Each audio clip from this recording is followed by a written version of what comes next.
Hello everybody, this is Detection Daddy from Boston, Massachusetts, and what you're looking at is a roll of nickels. Actually, there is no nickels in there. It's light, it's empty. Why? Because they're already over here all spread out. What these are undated. Well, I bought them as undated Buffalo nickels. I bought about 700, 800, I don't know, sometime early this summer. And I'm going through them roll by roll and use a nick-a-date on the ones that don't have dates to reveal the date. So the title of this will be Unveiling the Buffalo Nickel with today's date. And on what I have here is, right here is 14 nickels, 8 different dates on them. I don't have to nick-a-date these at all. They're all Philadelphia mints. Is the 1915, 19, 20, 23, 25, 26, 27, and 29. They're all partial dates, like you can see the last 2 digits, that's it. But for me, that's good enough. I don't need to nick-a-date them. These pile up here, I do have to nick-a-date. These ones here are all Philadelphia, meaning that there is no mint mark on the back. I can clearly see there is no mint mark on the back, or the reverse. So I'm going to nick-a-date the front, or the obverse, to reveal the date and see what we have. And on this 4 right here, I'm going to be nick-a-dating both sides, as there is a possible mint mark, but I can't tell for certain, and I can't see the date. So that's what we're going to be doing with those. There should be a total of 22 here, 4 here for 26, and 14 here. So what I'm going to do is probably, I don't know, say 8 or 9 at a time. Put them out here.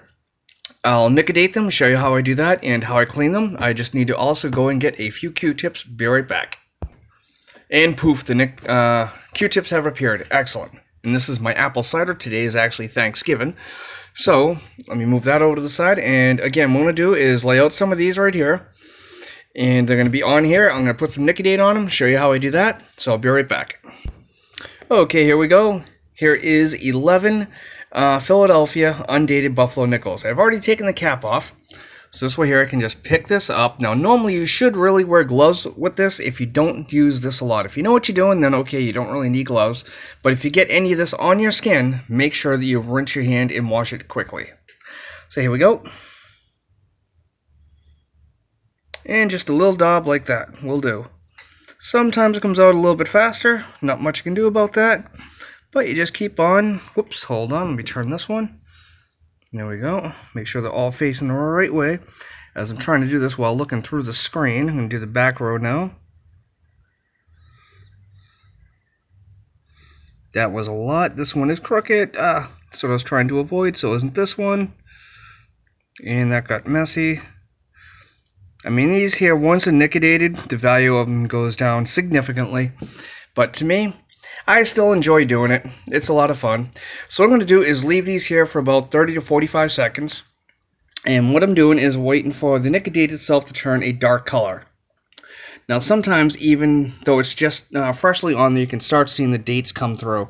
See if we get anything like that. I don't see any on these here. But I'm going to leave it on there for about 45 seconds. I'm going to take them, dip them in there. And I'm going to take a Q-tip, rub it off, then dab it dry here on the paper towel, and then we're going to look at the microscope over there and see what we have, if we have a date. So I'll be right back.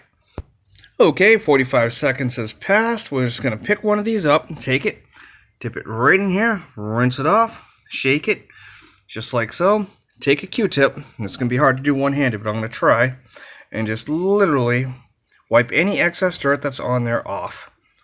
And if you look, you'll be able to see some of it right there.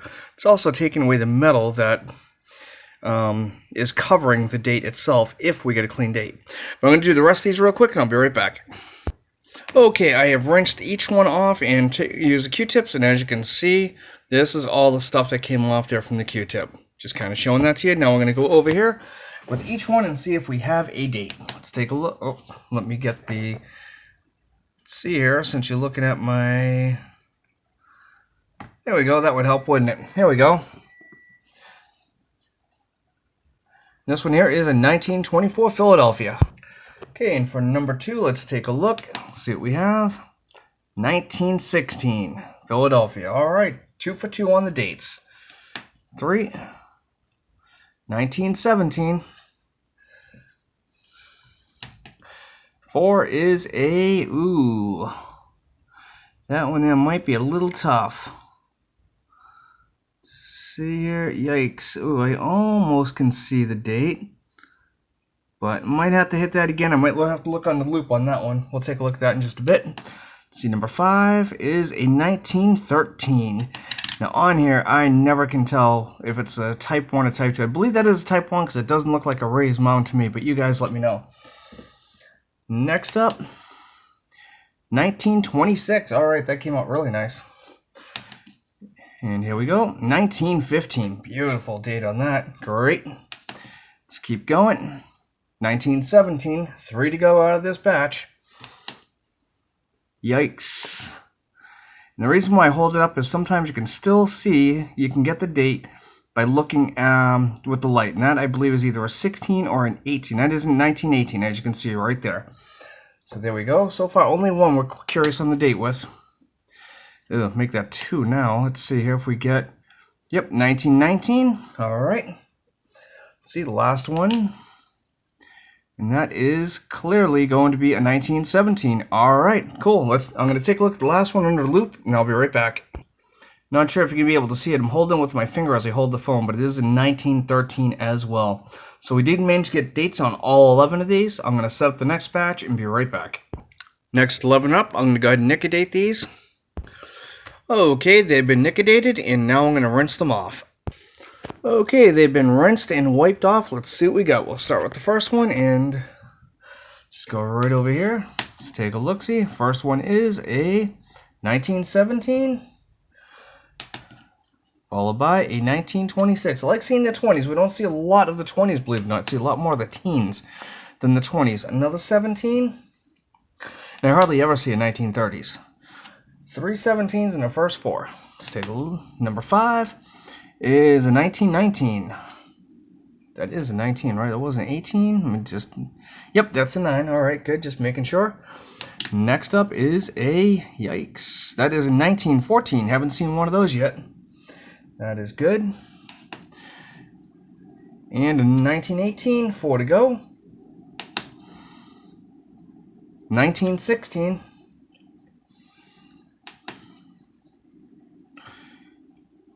That is another 1914. Got 2 in this batch. Second to last one, another 1917. I don't know how many of those we've seen tonight. And the last one for the Philadelphias that we know for certain. Uh-oh. We got a tough one. Let's see if we can get it. Yikes. That is a very tough one. Sometimes I will re-nicodate them just to see. I think I see an 8 in there. It's just very hard to say. Let me look under the loop. I'll be right back. Okay, this one here I cannot get a date on. I can't tell if it's a 0 or an 8 in the last digit. It's just the way the light's hitting, it's hard to say. So I am going to re-nicodate this one more time. I'll be right back. Okay, so I have re-nickodated this, and as you can see, it's a big blob, unfortunately. When the nickels get wet, if they're not completely dry, the nicodate will spread a lot further than you want it to. And that's what happened with this here. It just spread all over the place. But we're going to wait like 10-15 seconds, and we're going to rinse it off. Okay, I already took a look at it to see if I could see a date, and this is going to be very hard to see. I do know the date. I did see it. Let's see if we can see it on the screen here. Hopefully you can make it out just a bit, almost. See if we get the light just right. It's 1923. I was able to see it. And I know if I put it down flat, you won't be able to see anything. That's why I'm kind of holding it up to the light. And actually, no, it's not a 23. It's actually a 26. Hopefully you guys can see it. It is a 1926. That is awesome. All right. Well, we're going to the last 4 to go. I'll be right back. Now, on the ones where I'm looking for the mint mark, I do that area first. And all you can see is just a very little drop. And it's between the E and the C, or approximately where the E and C are in the middle is where you'll find the mint mark. Sometimes it's a little bit higher, sometimes it's a little bit lower, but mostly it's always right in between the E and C. I haven't really seen it very much either way to the left or right on those. But we're going to go ahead and rinse these off, give them a quick clean, see what we got. Okay, I go ahead and cleaned all these off. I did already take a look. None of them have mint marks. So this one here might have. I'll show it to you real quickly. And the only reason is because look how it came out. It just came out bad. And if you look right in here, what I'm talking about is here is the C and there is the E. So you'd be looking in this area right here where there possibly be a mint mark. It almost looks like a D right there, but it's just too much damage, too hard to tell. So I'm going to call it a Philadelphia. Well, I'm going to go ahead and look for the dates, and I'll be back. Okay, the obverses have been nickodated. They're going to be rinsed here in just a few seconds, and we're going to see what we have. Okay, those have been rinsed and wiped, and let's see what we got. First one up is a, hopefully you guys can see that, 1913. I should have broken out the tripod so I could actually point it at the dates that I see here. This one here is a 1917. You should be able to see that nice and clearly. Or 917. I didn't get the whole date there, unfortunately. This one here is 1918. That came out nice, light, but nice. And this one here is another very light one, but there is a date there, and that is in 1923. Hopefully you guys can see that clearly. But yeah, that's how I go about unveiling the dates on the undated Buffalo nickels. So, any questions, comments, please let me know. Hope you enjoyed this. I know I sure did. And until next time, happy hunting.